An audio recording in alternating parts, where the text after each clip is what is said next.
Tensions between the WNBA and the Women's National Basketball Players Association have reached a critical stage as negotiations over a new collective bargaining agreement, CBA, intensify.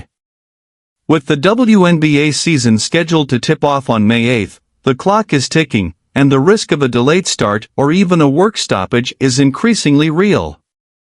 The latest twist comes after the Players Association submitted a revised proposal, which included concessions on revenue sharing and housing benefits. While this showed movement from the players' side, league officials responded almost immediately, labeling the proposal unrealistic and warning that it could result in hundreds of millions of dollars in losses. Sources familiar with the league's calculations suggest the projected losses could reach $460 million over the life of the proposed deal, though the exact figures remain confidential. At the heart of the negotiation is a fundamental disagreement over revenue sharing.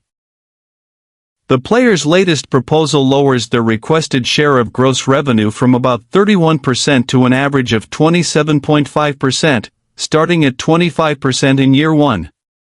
This comes alongside a proposed salary cap near $10 million, nearly double the league's offer.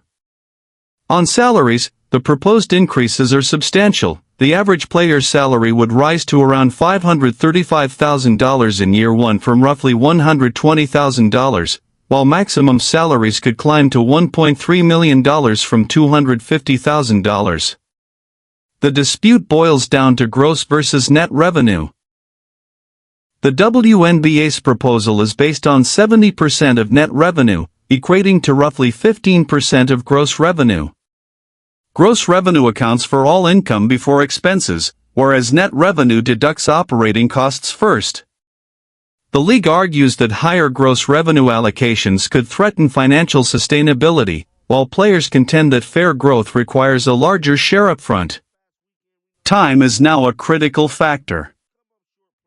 2 expansion drafts, free agency, and the April WNBA draft must be completed before training camp begins. Industry insiders say that negotiations are likely measured in days or weeks, not months. If a stalemate persists, players could wield the ultimate leverage, a strike. However, a strike would have immediate consequences, including missed paychecks and potential long-term financial impact on both players and the league.